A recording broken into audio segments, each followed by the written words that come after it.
Persetan! Ini adalah malam pertama saya di Ottawa, ibu kota Kanada. Kebetulan kami berhenti di lampu merah di salah satu daerah berbahaya di pusat kota. Dan ini adalah Toronto, kota metropolitan utama negara ini yang juga disebut sebagai New York-nya Kanada. Banyak taman di pusat kota diduduki oleh kota tenda, tempat tinggal tunawisma dan pecandu narkoba. You're a fucking pussy! You're the most simple bitch I've ever met. Literally just hit this guy and his life. Go back to where the you're from. Di seluruh dunia, Kanada diasosiasikan dengan tempat yang aman dan nyaman, namun tidak sepenuhnya. Di sebagian besar kota besar di negara ini ada daerah berbahaya. Di jalanan bisa bertemu dengan pecandu narkoba dan pelanggar ketertiban serta penjahat sering dibebaskan hampir tanpa hukuman. Ini tidak normal, di sini tidak aman. Di sudut ini ada marijuana, di sudut itu ada marijuana, di sini ada marijuana. Kamu akan lewat 6 toko marijuana dan hanya 1 toko makanan. Ini Oksana dan baru-baru ini dia ditembak. Orang yang menembaknya ditangkap tetapi tidak dihukum dan bisa dibebaskan. Dan sekarang bayangkan, dia dibebaskan. Tapi aku takut.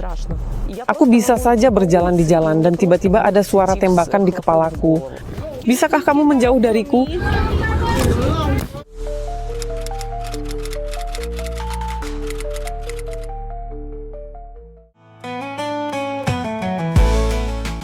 Ini adalah Fort York.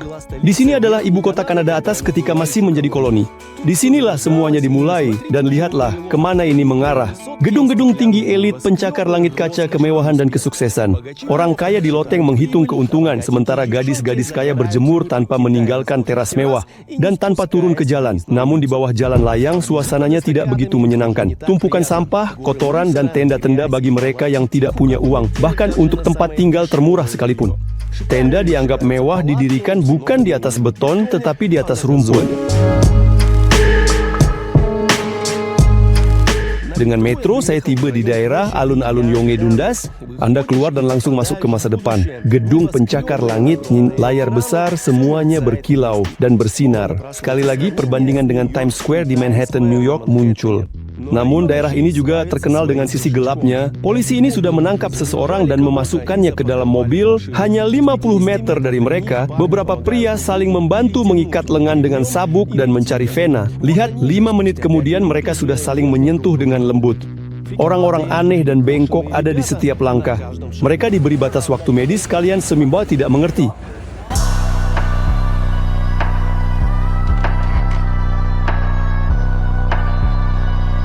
Di sini, para pecandu berusaha berbaur di antara turis dan mencari cara untuk mendapatkan dosis mereka. Namun, ada juga tempat yang sepenuhnya mereka kuasai, bahkan di pusat kota, di mana banyak taman. Ini adalah salah satu taman yang dikuasai. Sudah lama di sini ada kota tenda, yang penghuninya tidak diganggu oleh pihak berwenang, bahkan dilindungi. Ada 2 relawan yang berjaga. Orang-orang mencoba menggunakan taman sesuai tujuannya dan berjalan dengan anjing mereka, tetapi suasananya tidak begitu menyenangkan. Mereka yang baru saja mengonsumsi obat mudah dikenali. Mereka terdiam dan tidak bergerak untuk waktu yang lama. Masalah utama Amerika Serikat dan Kanada dalam hal narkoba adalah fentanyl. Ini mirip dengan morfin dan heroin, tetapi jauh lebih kuat. Sampai sekarang, ini digunakan sebagai obat penghilang rasa sakit. Tetapi orang yang kecanduan berubah menjadi seperti sayuran tidak bisa berhenti dan sangat sering meninggal karena overdosis. Sebagian besar pecandu jalanan di sini memang menggunakan fentanyl. Selain dosis, tidak ada yang menarik bagi mereka. Di kota-kota pecandu, hukum Kanada bekerja dengan cara yang berbeda. Ini adalah rekaman dari seorang pemberani lokal yang memutuskan untuk merekam langsung di dalam dan mengirimkannya kepada saya. Bingkai, ini adalah... Ada generator sendiri dan semacam dapur di salah satu tenda. Bendera Kuba, tampaknya ada migran, dan bahkan sepeda. Lebih detail untuk merekam sama sekali tidak memungkinkan. Katakan yang sebenarnya, ya kamu bisa merekam video, saya sudah membeli. I probably paid more taxes than you have. I used to have a handyman company, maintenance for buildings like that. I used to work right there. Because I live here right now, doesn't mean I haven't paid taxes. Menurut saya, Jack cukup masuk akal. Tapi situasinya memanas dan keamanan datang yang sebenarnya sama sekali tidak ikut campur. But you're not going to do anything anyway, so just leave. Don't worry about it. You're not going to do anything. Even if I hit him, you're not going to do nothing, right? Exactly. So what's the point? What's the point? I should literally just hit this guy and his fucking life. Are you think 'cause you pay $1 little of tax that you own this place? You're a fucking pussy. Don't ever come near me. If you're not gonna do nothing, get away from me. 'Cause I'm not gonna fucking hit him. I'm gonna bait him into hitting me though. I guarantee it. You're a fucking bitch in life. Keep coming, keep following, bitch. Go back to where the fuck you're from.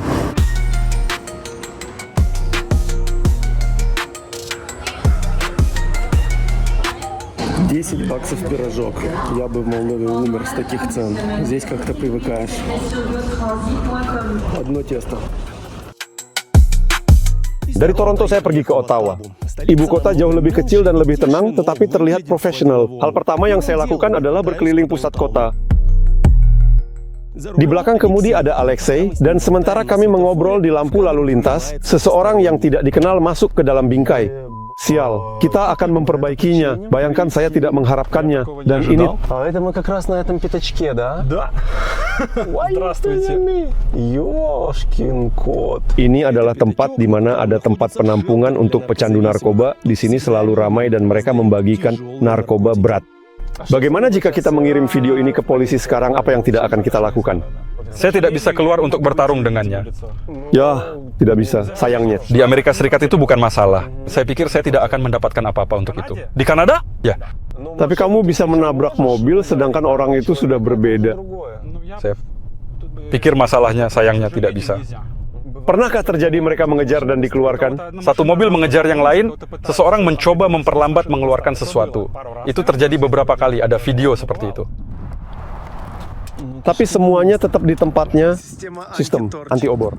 Lesha sudah sekitar 2 tahun di Kanada dan bekerja dengan mobil ini untuk pengiriman. Baru saja membeli mobil, 2 minggu. Mengapa Dodge? Harganya $5.000 Kanada, sekitar 3.500.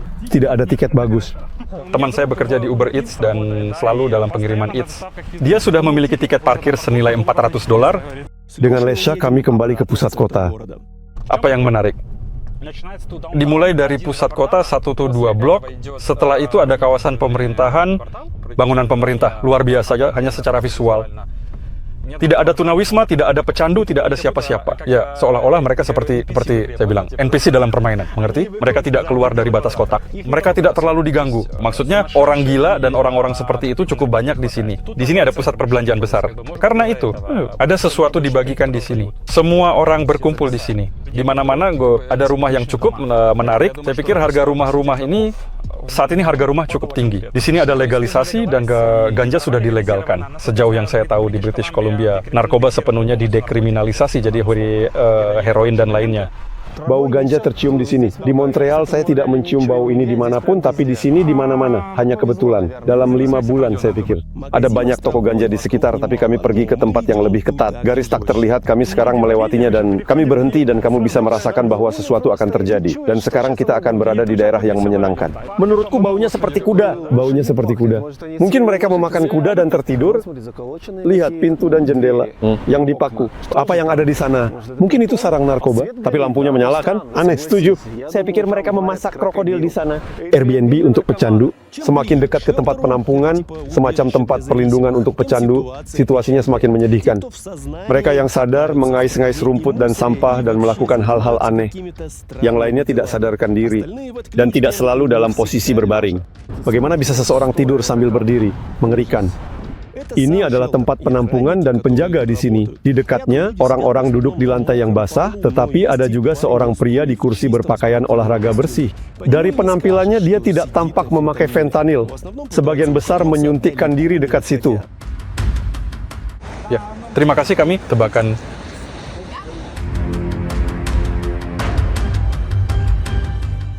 Perhatikan, di sini ada pria yang menyerang mobil kami. Sekarang dia tidak begitu marah, dia sedang menikmati dan bersantai. Lihat polisi tepat di seberang jalan. Tidak, itu adalah Farmidet. Bilang mereka menyenangkan, tidak menakutkan. Ya, tidak terlalu kritis ya. Tidak bisa dibilang saya menikmatinya. Ya, terlihat. Mereka diberi kebebasan di sini. Berjalanlah. Suntiklah, tetapi jangan sentuh siapapun. Dan sebaiknya jangan bernapas terlalu dalam karena aromanya tidak bisa dijelaskan. Bisa pingsan jika menghirup terlalu dalam. Di sana, seseorang sedang mengalami efeknya. Di sana lebih jauh, orang-orang hanya memberikan di Alkaska. Maksudnya tidak, anak-anak ini bisa nongkrong di sini di sudut. Dan di sana di sudut, karena ada penjual alkohol dan toko untuk recehan, mereka bisa mendapatkan sekitar $100 dengan santai. Itu lumayan. Dan kamu dapat berapa? Saya dapat 200, tapi saya bekerja. Saya membayar pajak, jadi saya dapat kurang dari 200. Saya berpikir mungkin saya harus keluar dengan gelas untuk bekerja. Yang paling aneh adalah bahwa sarang narkoba utama terletak sangat dekat dengan kawasan pemerintah dan bisnis. Di sini ada hotel, di sini Zelensky pernah datang. Di hotel ini yang sangat terkenal dan bersejarah di kalangan wisatawan.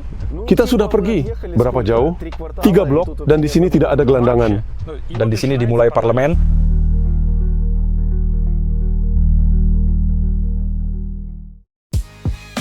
Pagi ini saya kembali pergi jalan-jalan ke pusat kota. Di metro banyak polisi. Di jalanan juga orang-orang berusaha berjalan minimal berempat. Di kawasan bisnis tidak semua orang adalah pebisnis dan urusan mereka berbeda-beda. Ada yang mampu membeli mobil sport, sementara yang lain startupnya lebih terkait dengan mengemis. Pria ini meninggalkan sepeda di pinggir jalan dan langsung pergi ke mobil-mobil. Di sini ada seseorang benar-benar mengosongkan tempat sampah dan dengan sangat teliti memeriksa setiap kertas atau kantong, dan Anda tahu untuk ketekunan dan ketelitian. Dia mendapatkan imbalannya. Dia menemukan hal berharga. Orang-orang ini menghitung keuntungan untuk investasi dosis, sementara di sebelahnya tidur mereka yang sudah melewati tahap ini dan sedang beristirahat, sepanci madu, dan sesuatu yang lain. Di mana-mana ada etalase yang menawarkan sesuatu untuk dihisap, dan bahkan jamur yang sama sekali bukan champignon juga dijual secara terbuka. Di sudut ini ada marijuana, di sudut itu ada marijuana, di sini ada marijuana. Anda akan melewati 6 toko marijuana dan hanya 1 toko makanan. Mereka ada di setiap sudut. Hitung berapa banyak per meter persegi. Ini adalah daerah tempat Oksana tinggal. Atmosfernya menekan. Salah satu jalan paling ramai di kota, tetapi tetangga di daerah ini tampaknya tidak paling sejahtera. Tunawisma harus tidur tepat di jalan raya. Baiklah, sebagian dari orang-orang ini menggunakan narkoba berat dan mereka merasa nyaman di trotoar, tetapi di sini di depan toko, saya merasa terganggu. Sekelompok besar orang yang relatif normal duduk di beton dan saling berbagi beberapa zat. Toko-toko dengan jeruji juga merupakan pemandangan yang cukup aneh. Tepat di depan rumah Oksana, seorang gadis yang sangat mabuk mencari sesuatu di semak-semak, sementara pacarnya tidur di sebelahnya. Begitulah piknik mereka. Oksana sendiri dengan susah payah keluar untuk menemui saya, karena beberapa hari yang lalu dia ditembak di kakinya di dalam bus. Can you please get out from me? Can you please get out from me? Can you call 911? Can you call 911? Kan Anda bisa berjalan, kan? Ya, saya bisa berjalan meskipun saya ingin pincang. Kaki saya sakit, benar-benar parah. Saya terpaksa tentu saja sedikit mengobati diri dengan morfin. Sekarang Oksana sudah menggunakan obat penghilang rasa sakit yang kuat. Ini peluru yang diambil dari kakinya. Dan setelah operasi, ada bekas luka yang perlahan-lahan mulai sembuh. Saya sedang dalam perjalanan untuk mengembalikan kaleng yang terbuat dari logam. Bir sudah ada, Anda tinggal membelinya, cabai, dan mereka mulai menggertak orang lain. Kemudian mereka menyalakan speaker. Dan saya hanya berkata, ya dengarkan. Dan saya dengan sopan berkata kepadanya, ya dengarkan, Anda bisa mengecilkan volume musik atau tinggalkan bass. Ya teman-teman, apa yang kalian lakukan? Dan dia hanya seperti, ya keluar dari bus sendiri. Ya, saya mengerti bahwa mereka masih muda. Saya tidak tahu tuh bahwa mereka menimbulkan bahaya. Kemudian Oksana pergi mengadu kepada sopir. Dan saya merasa dia sepertinya tidak terlalu peduli dengan apa yang terjadi. Dengar, ada konstabel di sana, dia berhenti dan berkata, teman-teman, kita akan memanggil 911.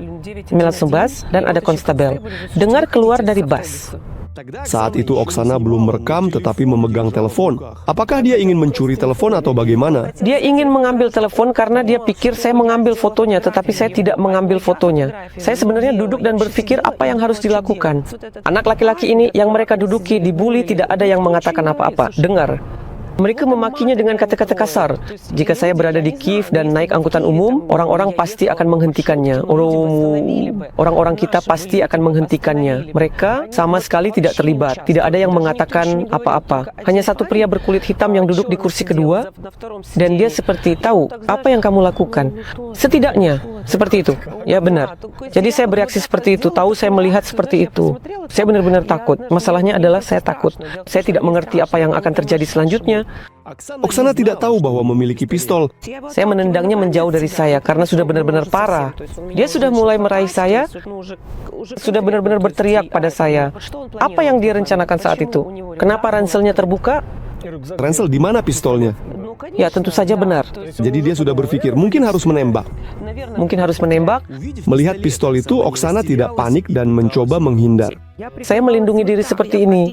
Saya hampir berbaring di kursi, jadi saya jatuh ke dalamnya. Karena pistol itu diarahkan langsung ke saya.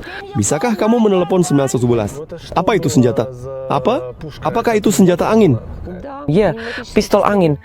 Oksana tidak mengerti dari pistol mana dia ditembak. Dan meskipun pistol angin lebih lemah dari senjata api, peluru masuk cukup dalam. 3 cm. Dan setelah 2 minggu, peluru itu sudah naik 1 cm, 2 cm ke atas. Tubuh mendorongnya keluar. Tubuh benar-benar mendorongnya keluar. Penembak memakai topeng tetapi itu tidak membantunya. Saya menunjukkan video kepada mereka, Mokas, dan mereka dari video itu, mereka merekam, dan kemudian mereka dengan cepat menangkapnya. Dalam 30-40 menit, dia sudah ada di tangan mereka. Dia tidak cukup pintar untuk pergi jauh atau membuang pistolnya. Orang yang relatif pintar tidak akan dengan mudah menembak seseorang hanya karena diminta turun dari bus. Saya tidak tahu nama depan atau nama belakangnya. Saya berbicara dengan layanan korban karena saya sekarang mencari apa saja. Maksudnya untuk mendapatkan pegangan dan menyelesaikan masalah ini, karena layanan korban mengatakan kepada saya bahwa mereka bisa membebaskannya dengan jaminan. Tapi 20 tahun itu sudah dewasa. Artinya setelah berusia 18 tahun, kamu harus bertanggung jawab untuk itu. Mereka mengatakan mereka bisa membebaskannya.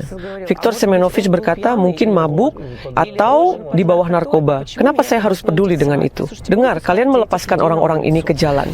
Artinya ini adalah orang muda yang benar-benar menjadi ancaman bagi masyarakat. Ketika saya berbicara dengan orang Kanada dan saya berkata, dengar, ini tidak normal, di sini tidak aman. Mereka mengatakan kepada saya, tidak, kamu hanya mendapatkan tiket keberuntungan. Artinya kamu hanya beruntung. Kamu berada di tempat yang salah. Mari kita lihat sekarang pada tingkat apa pendidikan dan kesehatan di sini. Tingkatnya sangat buruk. Berbayar ya, dan dia keluar ya. Ya omong-omong seperti senapan angin yang sama. Itu tembakan serta merasakannya. Tidak jauh dari sini, seseorang benar-benar menembak dengan pistol yang mirip. Saya menjadi paranoid. Dengar, saya setiap hari pergi bekerja dengan bus. Bayangkan, orang ini dilepaskan. Dan dia duduk sebelah. Dia hanya karena dendam, karena harus mengalami sesuatu, dia akan membunuhku. Saya bahkan tidak akan tahu, dan dia bisa membunuhku saat itu. Menurut Oksana, kaum muda di Kanada dimaafkanlah. Ini adalah toleransi yang sama sekali tidak mengesankan. Mengerti, saya tidak bisa memberinya dasar ini. Ini adalah ketidakpedulian. Ketidakpedulian. Sekarang kita berbicara seperti ini, jika ada orang Kanada duduk di sebelah, di kepalanya pasti ada sesuatu yang membuat kita terlihat seperti orang yang agresif. Menurutku itu normal untuk berpihak pada orang lain. Mengerti? Itu bisa saja misalnya ibu seseorang. Atau itu bisa saja anak seseorang. Mereka bahkan tidak mengerti ini. Bukan hanya tidak mengerti, ada semacam keluhan. Ya, itu terjadi. Tidak, ya, dengar. Seseorang harus lebih bijaksana di dalam bus. Tapi ketidakaktifan sosial itu sangat nyata, ya. Jadi misalnya, ada contoh lain untukmu. Di toko, saya sedang membeli sesuatu. Ada seorang wanita duduk di kursi roda. Dia memiliki tabung oksigen, dia memakai masker, dan matanya tidak. Saya berdiri dalam antrean, saya yang ke-8 atau ke-7. Tidak ada yang memberinya jalan. Di depan saya berkata, dengar, silakan lewat. Tapi saya tidak bisa. Jadi maksudnya, apa ini? Orang-orang tidak peduli di dalam bus. Mengerti? Bagi mereka, mereka menonton film, begitulah yang terjadi. Terima kasih. Seseorang juga menulis laporan ke polisi seperti yang terjadi pada saya. Dari yang hadir. Ya, dari yang hadir. Ya, dua orang ditemukan. Kamu tahu saya berterima kasih kepada orang-orang ini karena saya tidak mengenal mereka. Tapi ketika saya naik bus, saya tetap ingin bertemu dengan orang yang saya bela. Saya memeluknya dan saya hanya, kamu tahu, histeris. Hanya menangis selama 2 jam tidak bisa berhenti. Mengapa ini terjadi pada saya? Saat semua bilang kamu bicara ada disonansi. Maksudnya siapa kalian sebenarnya? Sepertinya, bagi mereka di sini memang tidak normal. Oksana belum menerima bantuan dari pemerintah. Inilah ketidakpastian sosial. Kanada, para negara tidak mudah.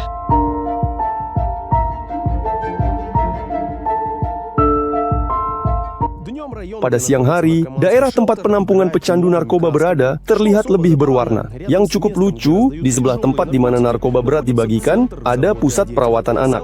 Seluruh kawasan ini bisa dengan mudah dinamai ujung dunia zombie. Dua orang ini misalnya tidak pernah sampai ke tempat tujuan dengan kereta dorong itu. Mereka jatuh dengan wajah langsung ke aspal. Tampaknya efeknya lebih cepat dari biasanya. Teman kita yang kemarin juga ada di sini. Rasanya di kota ini tidak semua tempat bisa dijelajahi. Aneh, di tempat kita misalnya, bisa berjalan-jalan di mana saja. Para pecandu di sini benar-benar menikmati. Di mana-mana ada kasur, kursi berserakan. Di musim dingin saya tidak mengerti di mana mereka bersembunyi. Sekarang mereka muncul di mana-mana dari semak-semak. Para pecandu berkeliaran. Tepat di jalan sebelahnya adalah rumah-rumah orang Kanada biasa. Tukang ledeng dan teknisi listrik Pakistan bekerja dengan tenang demi kebaikan Kanada. Di balik sudut ini adalah sarang utama. Di sebelahnya sudah kawasan bisnis. Jam tangan bisa dipakai kembali.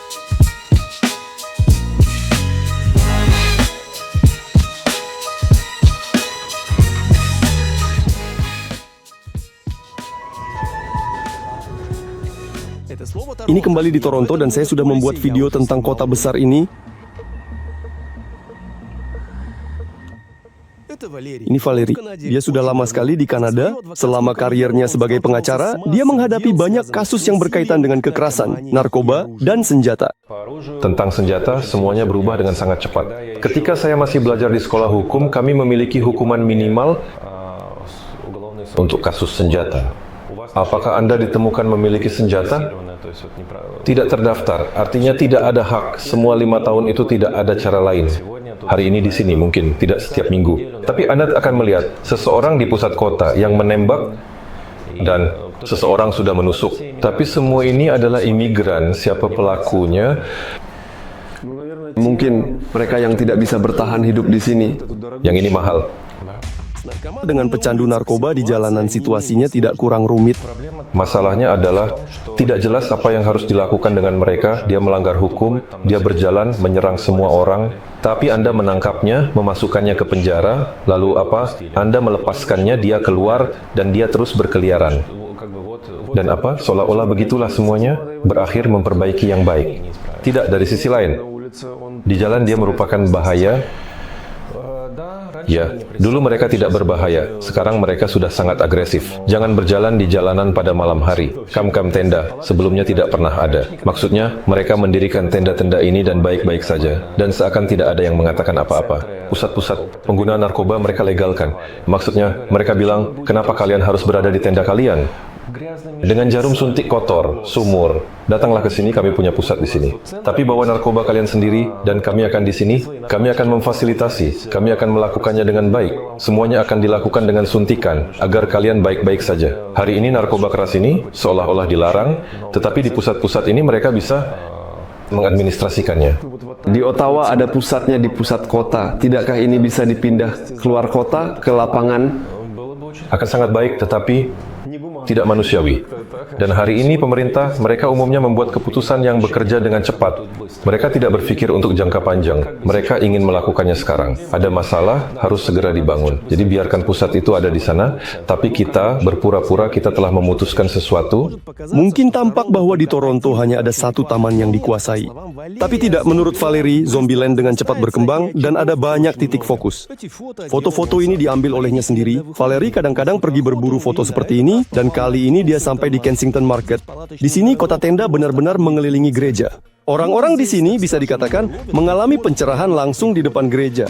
Selain fentanyl yang sudah saya sebutkan, ancaman nomor 2 adalah crack. Nah, pria itu sedang bersenang-senang dengan itu. Dimitri telah tinggal di Kanada 20 tahun. Dia finansial, sukses pindah ke gedung pencakar langit di daerah yang sangat keren di Toronto. Dia membeli apartemen di pusat kota, dekat dengan Centaur, dengan pemandangan yang indah. Tidak jauh dari taman hijau besar. Di dekat rumah ada taman yang bagus dengan air mancur dan rumput. Beberapa tahun yang lalu, taman kami tiba-tiba mulai dipenuhi dengan tenda-tenda tunawisma. Mereka menginjak-injak semua rumput, meninggalkan banyak sampah dan mengotori air mancur. Suatu hari, ketika saya melewati taman, mereka mengelilingi saya dan menjadi sangat agresif. Saya memanggil polisi, tetapi polisi menolak untuk datang. Mereka mengatakan bahwa itu adalah perintah dari wali kota, dan untuk semua pertanyaan saya harus menghubunginya. Dan sekarang lebih baik saya pulang, karena lebih baik berjalan di jalan yang aman. Dimitri menyalahkan wali kota Toronto atas apa yang terjadi. Inilah wanita itu. Foto-foto seperti ini sering dipublikasikan untuk mendiskreditkannya. Saya sendiri tidak tahu seperti apa dia, hanya gambaran. Sungguh setidaknya menarik. Wali kota tidak bisa melakukan apa-apa. Ketika kami mengadakan pemilihan wali kota, Toronto ada 150 kandidat. Dan sebagian besar dari mereka sama sekali tidak jelas siapa mereka. Dan entah bagaimana dia terpilih. Tapi dia tidak bisa mengatasinya. Juga dengan kesulitan. Sangat. Misalnya, hari ini mereka menemukan pajak di Toronto. Jika Anda memiliki apartemen dan tidak disewakan kosong, Anda membayar pajak untuk apartemen kosong. Jadi, celana terakhir Anda akan diambil, mereka akan mengambilnya dari Anda. Jika tidak menyewakan apartemen, Anda bayar pajak. Jika menyewakan, orang itu tidak membayar, jadi Anda menyewakannya secara gratis. Singkatnya, Kondilapas hanya mendorong Anda untuk memberikan tempat tinggal Anda secara gratis kepada seseorang. Ya, sayangnya banyak orang yang memegang posisi di sini. Mereka dipekerjakan di sana bukan karena mereka sangat kompeten, tetapi karena mereka termasuk dalam ini, itu.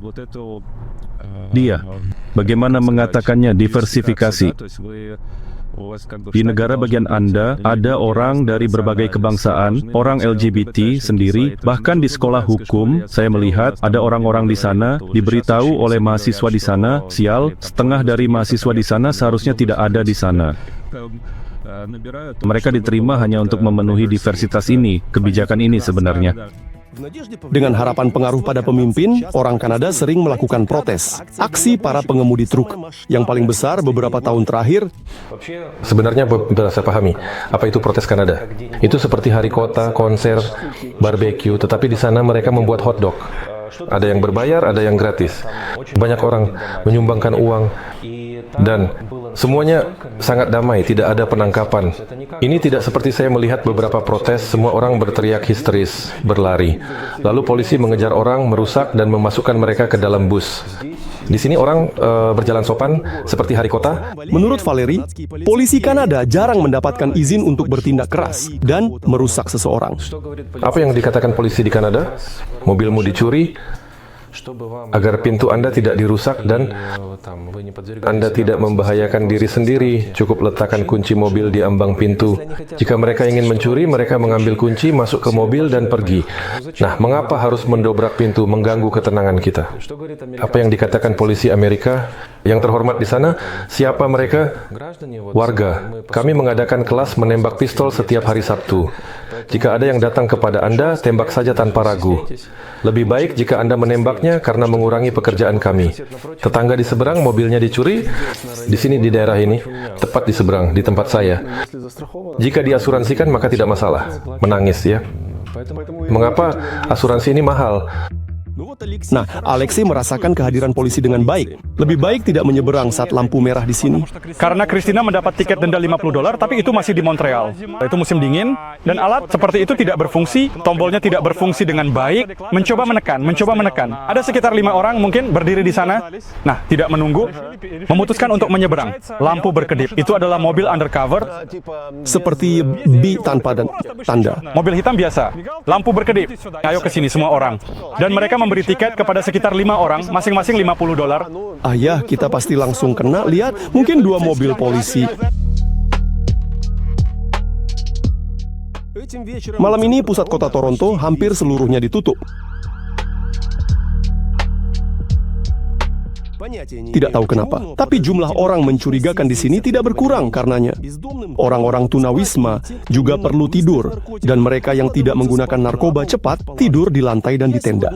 Hari ini saya juga tidur hampir di tenda. Ini adalah kamar hostel, dan di tempat tidur sebelah benar-benar ada tenda kecil untuk kenyamanan. Tidak heran orang-orang tinggal di jalanan. Bahkan tempat tidur di hostel yang kumuh dan tidak menyenangkan ini seharga $50. Kanada adalah negara yang sangat mahal. Semua yang berhubungan hubungan dengan properti sangat mahal karena jika ingin membeli rumah, ya setidaknya $1,5 juta harus dikeluarkan. Terbuat dari kayu lapis. Di Ottawa kami memfilmkan itu seperti rumah pribadi tetapi dibuat menjadi 2 apartemen. Rumahnya sudah tua dari tahun 80-an. Secara visual mereka melakukan renovasi yang normal, relatif normal. Kami membayar $1,100 Kanada. Itu adalah apartemen 1 kamar tidur. Kamar tidur yang hanya muat untuk tempat tidur dan sedikit ruang untuk 2 meja kecil kasar. Dengan harga-harga ini, apakah harus bekerja keras untuk mempertahankan gaya hidup biasa? Jadi jika punya keluarga, satu bisa menghidupi, Anda akan hidup pas-pasan. Seperti saya lakukan karena Christina sedang cuti melahirkan. Seperti ada cuti melahirkan, tetapi sekarang uang sedikit terpakai. Menabung banyak tidak akan mungkin. Di zona pejalan kaki Ottawa, indah dan nyaman. Atmosferanya sangat mengingatkan pada kota Eropa yang menyenangkan. Alexei dan istrinya meninggalkan rumah beberapa hari sebelum perang. Kami tiba dengan $100 di kantong. Jadi awalnya kami tidak berencana pergi ke Kanada karena kami pergi ke Mesir. Pada tanggal 23 Februari, kami pergi ke Mesir untuk berlibur. Saya belum pernah ke luar negeri sebelumnya. Ini pertama kalinya saya pergi berlibur dan sampai sekarang masih berlibur. 6 bulan pertama sulit, tetapi orang Kanada membantu dengan tempat tinggal. Kami datang ke gereja dan pendeta berkata bahwa dia punya kenalan, orang Kanada. Namun rumahnya sangat spesifik. Kami tinggal di apartemen di atas dan di bawahnya ada rumah duka. Jadi kamu datang ke Kanada tidak punya uang, pemerintah memberikan sesuatu. Kan sesuatu 3.000 per orang. Per orang ya? Tidak buruk. Kamu hidup dengan itu namun harus kerja keras. Apa yang kamu lakukan? Apa yang tidak saya lakukan? Saya bekerja sebagai penjaga keamanan. Tidak pernah dalam hidup saya menjadi penjaga keamanan, tetapi itu menarik karena itu adalah Formula 1. Itu memang penjaga malam, tetapi saya melihat piala Formula 1. Itu keren, karena di Montreal setiap tahun ada Grand Prix. Bayarannya lumayan, apalagi ketika kamu tidak punya uang. Saya dibayar $22 per jam, kemudian ditambah bonus. Dalam 2-3 minggu saya mendapatkan gaji bulanan secara spesifik. Kemudian saya bekerja sebagai asisten pemasang AC, saya punya pengalaman ini. Seperti yang kami lakukan di rumah dengan ayah kami menjual dan memasangnya. Itu bisa dibilang sedikit ilegal karena diperlukan lisensi. Saya bekerja di sini dengan dibayar tunai karena ada 2 pilihan. Entah saya bekerja dengan dibayar tunai atau tidak mendapatkan apa-apa sama sekali. Bagaimana kamu akan keluar situasi ini memulai milikmu sendiri? Pertama-tama, gunakan otak. Sekarang Alexei pengantar. Untuk sementara saya harus bekerja sebagai sopir di Amazon. Kamu bekerja banyak yang saya pahami. Kami memiliki shift kerja 10 jam, kami dibayar sekitar $20 pekerjaan. Saya akan mengatakan begini, sedikit membosankan, karena tindakan sehari-hari yang sangat monoton adalah kamu datang, memuat barang, kamu pergi, tiba di tempat tujuan, di pemberhentian pertama, ambil telepon, letakkan paket, foto, dan begitu 200 kali sehari. Saya bekerja 4 hari seminggu, tetapi kadang-kadang 10 jam, dan itu melelahkan. Alexei adalah salah satu kurir tercepat di kota. Mereka berkendara dengan lambat, terutama ketika nenek atau kakek bisa berada di jalur kiri, sedangkan saya dengan mobil, saya terburu-buru mengantarkan paket. Tapi saya tidak bisa, saya harus lebih cepat. Saya mulai mengomel, tapi mereka tidak ada yang terburu-buru. Mereka santai dan itu saja. Kita tidak mengerti ini karena itu sudah tertanam dalam diri kita. Kita sudah terbiasa. Kamu terburu-buru karena butuh uang. Dengan sisi lain, jika kamu lahir di Kanada hipotetis, membeli rumah 50 tahun lalu dijual $1 juta, tidak perlu mengatakan sedang berjuang. Oksana adalah psikolog, tetapi tidak bisa berkarir di Kanada. Kamu tidak akan pernah menjadi teman. Kamu tetap saja ketika kamu datang dan pekerjaan yang paling buruk, misalnya mengganti 30 popok sehari, membersihkan kotoran. Saya bilang, dengar, saya seorang psikolog, saya tahu apa yang harus dilakukan dengan anak-anak. Saya saya tahu sesuatu tentang mereka, melakukan beberapa hal baik, berbagi pengalaman saya. Mereka melihat saya dengan mata terbelalak. Pergi, ganti popok. Menurut pengamatan Oksana, mereka yang lahir di Kanada memandang rendah para pendatang. Kamu di Kanada, kamu harus belajar bagaimana berperilaku dengan benar di sini. Kamu di Kanada, di sini kami punya aturan sendiri. Saya bilang, tunggu, kita kan manusia. Maksud saya, kita kan sama-sama manusia, saya juga punya pengalaman. Saya ingin mengerti mengapa saya sebagai imigran datang ke sini. Ini adalah negara imigran. Negara ini dibangun oleh para imigran. Mengapa saya harus dengar kamu kan bukan dari sini? Bukankah itu diskriminasi? Saya hampir selalu meninggalkan pekerjaan karena saya selalu dianggap baru. Saya baru saja tiba dan seharusnya mendengarkan orang-orang di sini. Tapi ketika saya mengatakan, tidak, tunggu, ini tidak cocok untuk saya, apakah kamu tidak setuju? Ya, saya tidak setuju. Bos saya mengusir saya dari pekerjaan. Benar-benar mengusir saya dari pekerjaan karena saya menggunakan lift tamu. Semua orang menggunakan lift tamu, termasuk departemen kami. Tapi dia bertemu dengan saya dan dia mengusir saya dari pekerjaan. Ya itu saja. Oh, kamu mengerti, ada hukum di sini bahwa saya tidak bisa mempublikasikan di mana saya bekerja. Di media sosial manapun, saya ceroboh menulis di Facebook. Dan keesokan harinya saya sudah didatangi HR. Kamu harus menghapus postingan itu. Orang Kanada, mereka menghindari konflik. Mereka merasa seolah-olah Kus tidak peduli. Nah, karena ada negara yang membantumu. Makan struktur yang membantumu. Ya, kamu begitu dimanjakan sehingga semuanya membantumu. Dan kamu tidak bekerja. Dan inilah generasi muda yang tumbuh dan yang sekarang berusia sekitar 45 tahun, mereka tidak butuh apa-apa. Dengar, dia akan mendapatkan pensiun. Ketika saya mengatakan bahwa saya memiliki 3 gelar dan sedang menyelesaikan yang keempat di Ukraina dan masih ingin di sini. Kenapa kamu butuh itu? Apa kamu akan duduk di depan komputer? Wah, pekerjaan seperti apa? Kenapa generasi muda di sini begitu bodoh? Karena semuanya disajikan begitu saja. Misalnya kita berjalan di jalan, kan? Saya berpakaian sangat sederhana di sana. Mereka bisa menyebut saya sangat mewah. Atau misalnya saya diusir 5 kali dari restoran karena mereka pikir saya sangat mabuk atau sangat teler. Padahal untuk membuat saya mabuk itu perlu usaha. Ketika saya pergi dengan kereta gantung, saya bilang, jika kamu tidak percaya padaku, kita bisa diusir. Padahal saya hanya menari, bukan seperti di atas meja. Saya tidak berbicara tentang itu sekarang, hanya bebas saja. Saya mencoba menikmati hidup, berbicara dengan orang-orang, bertanya bagaimana kabar mereka. Saya diusir. Ada satu pub lagi. Di pub ini, mereka tidak mengembalikan kacamata saya dan saya diusir dari sini. Kamkiu ya. Karena seorang Kanada, kami duduk minum bir dan orang Kanada itu bertanya, apa pendapatmu tentang orang Ukraina di Kanada? Saya bilang, dengar, saya tidak suka. Saya bilang, benar-benar kacau. Kami bekerja di pekerjaan yang benar-benar buruk. Kamu tahu, dengan 4 gelar pendidikan di sana, dan mereka tampaknya seperti ini. Saya bilang sangat sulit. Di sini, dia tersinggung. Dan saya diusir. Maksudnya, mereka memiliki hak di sini untuk melakukan itu. Jika kamu tidak suka padaku, aku tidak akan melayanimu. Itu adalah seseorang dari staf. Mereka mengusir saya dari staf, dan yang saya katakan adalah pengunjung. Dia mengadu sedikit kepada staf. Ya, bahwa ada orang yang menjengkelkan datang dan itu saja. Jadi saya diusir karena itu. Sangat sedikit orang di sini yang terbuka, seperti kita sekarang berdialog. Semua yang ada di kepala saya terhubung dengan hati dan lidah saya. Bagi saya itu berjalan langsung. Mereka punya dinding, mereka takkan memberitahumu apa yang mereka pikirkan. Saya kira yang menembak Oksana juga imigran. Salah saya memasang stereotip orang-orang. Itu bukan pria kulit hitam, itu pria Kanada, pria kulit putih Kanada. Nah, kalau begitu, dalam setiap remaja, kamu akan melihat... Jadi, masalahnya adalah topeng. Jika saya melihatnya, tentu saja saya tidak akan ada. Sudah di dalam bus dalam hitungan detik, saya sekarang mengerti bahwa tidak ada tempat yang aman. Tidak ada. Peringatan apapun tentang bahwa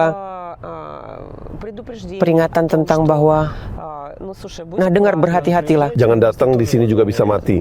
Menurutmu, apakah aku akan melupakan ini dalam hidupku nanti? Jadi, ini adalah trauma seumur hidup ya. Bagaimana menghitung kerugian ini? Kerugian ini terasa ringan, tetapi tetap ada. Mari kita hitung. Bagaimana jadikan uang? Nilai kehidupan seseorang. Menurut hukum, jika saya mengalami cedera, ditembak di mata atau $400,000, ya, dia meninggalkanku tanpa kaki dan lengan. $400,000 selama 2 tahun. Sekarang semua ini akan dipertimbangkan. Perlu dilihat lagi, dengar, tapi saya juga mengalami PTSD, trauma kecil. Ya, gangguan stres pasca trauma. Dan sekarang bagaimana saya akan mengatasinya? Karena ini adalah retraumatisasi. Maksudnya saya datang ke negara ini sebagai tempat yang aman. Kamu tahu, dalam sejarah belum ada orang yang ditembak di dalam bus. Maksud di Kanada atau umum? Di Kanada, prestasi ya. Kemarin juga ada teman saya yang datang dan berkata, saya mengucapkan selamat padamu. Nah, dengan pengacara, apakah Anda akan berusaha agar dia dipenjara? Kamu tahu, sekarang ini benar-benar membuatku kesal. Saya tidak berhak, maksudnya sama sekali tidak tahu apa yang dilakukan polisi. Dan saya bertanya, apakah saya bisa hadir di pengadilan? Mereka bilang tidak. Bahkan begitu? Ya, dan sekarang bayangkan, dia dibebaskan. Tapi aku sangat takut. Bisa dihitung. Ya, tentu saja dengar ya di mana aku tinggal maksudku. Kamu begitu dekat, aku bisa saja berjalan di jalan dan tiba-tiba ada suara tembakan di kepalaku. Tidak jika mereka membebaskan aku harus pergi. Dari sini. Apa ini ya? Aku tidak mau karena pertama-tama ya dengar kemana? Ya aku tidak punya tenaga. Aku benar-benar tidak punya tenaga untuk pergi ke tempat lain lebih jauh mencari pekerjaan di suatu tempat. Sebaiknya memahami bahwa dia diberi hukuman yang berat. Ya, aku ingin itu. Erik, mengerti? Mereka bilang padaku bahwa dia bisa dibebaskan. Aku seperti, apa maksud kalian? Tentang apa ini sebenarnya? Kalian bicara tentang apa? Tunggu, di mana keadilan? Aku tidak ingin membiarkan masalah ini begitu. Aku mengerti bahwa ini akan berlangsung selama 2 tahun. Nah, lihat satu alasan lagi untuk tetap di sini. Dalam 2 tahun aku dapat lisensi membuka kantor. Aku akan membuka sekolah untuk pendidik tentang bagaimana mendidik anak-anak. Nah, ini ide rencana tapi tetap saja. Tapi belum menghilangkan keinginan itu. Tidak, belum menghilangkan. Aku menunggu evolusinya di sini. Evolusi diploma itu sudah selesai, tapi masih perlu melalui registrasi. Registrasi bahwa aku terdaftar sebagai psikoterapis. Meskipun ada kesulitan Alexei dan istrinya melihat kehidupan mereka di Kanada. Dan segera akan melahirkan anak. Kami hari ini bertemu dengan dokter, hari ini kami pergi ke dokter dan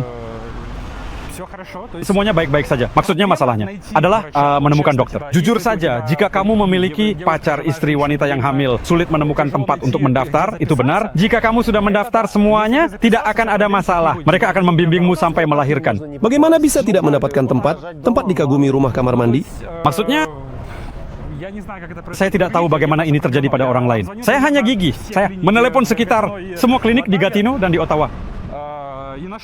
Dan menemukan beberapa pilihan. Dan kemudian kami memilih. Apa yang klinik katakan padamu? Tidak ada tempat? Tidak. Daftar tunggu. Tunggu. 10 bulan. Memang begitu. Kami mengatakan bahwa kami misalnya bulan ke-4. Mereka mengatakan bahwa setelah minggu tertentu datanglah setelah bulan ke-5 secara kasar.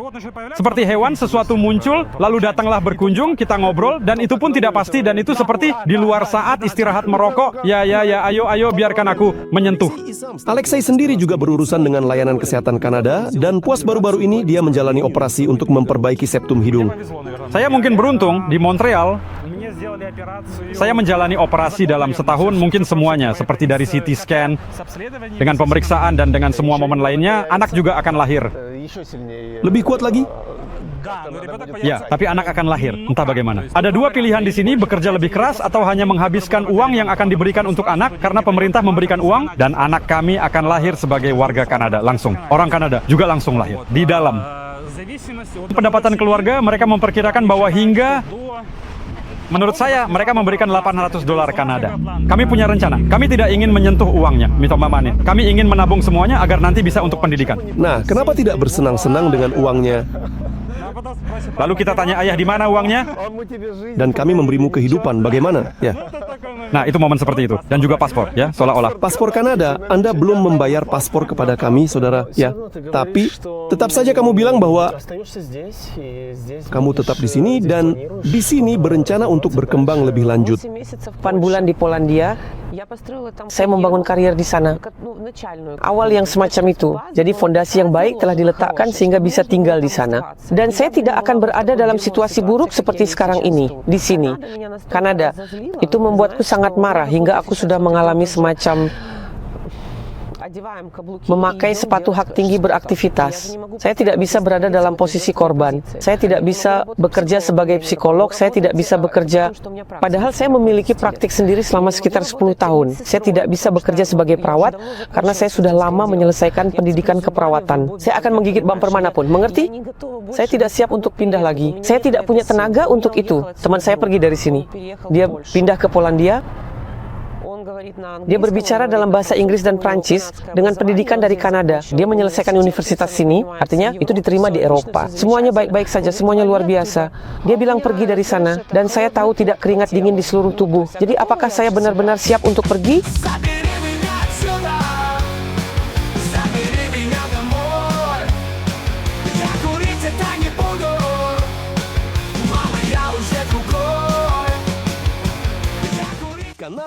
Kanada adalah negara paling maju di dunia, dan mungkin bukan hak kita untuk menilai metode yang digunakan orang Kanada untuk membangun negara dan masyarakat mereka. Banyak hal dalam sistem pemerintahan Kanada yang tampak aneh, tidak dapat dimengerti, dan bahkan liar bagi kita. Tapi mereka juga berpikir begitu tentang kita. Satu hal yang pasti, jangan gunakan narkoba. Itu akan membawa Anda ke titik rendah.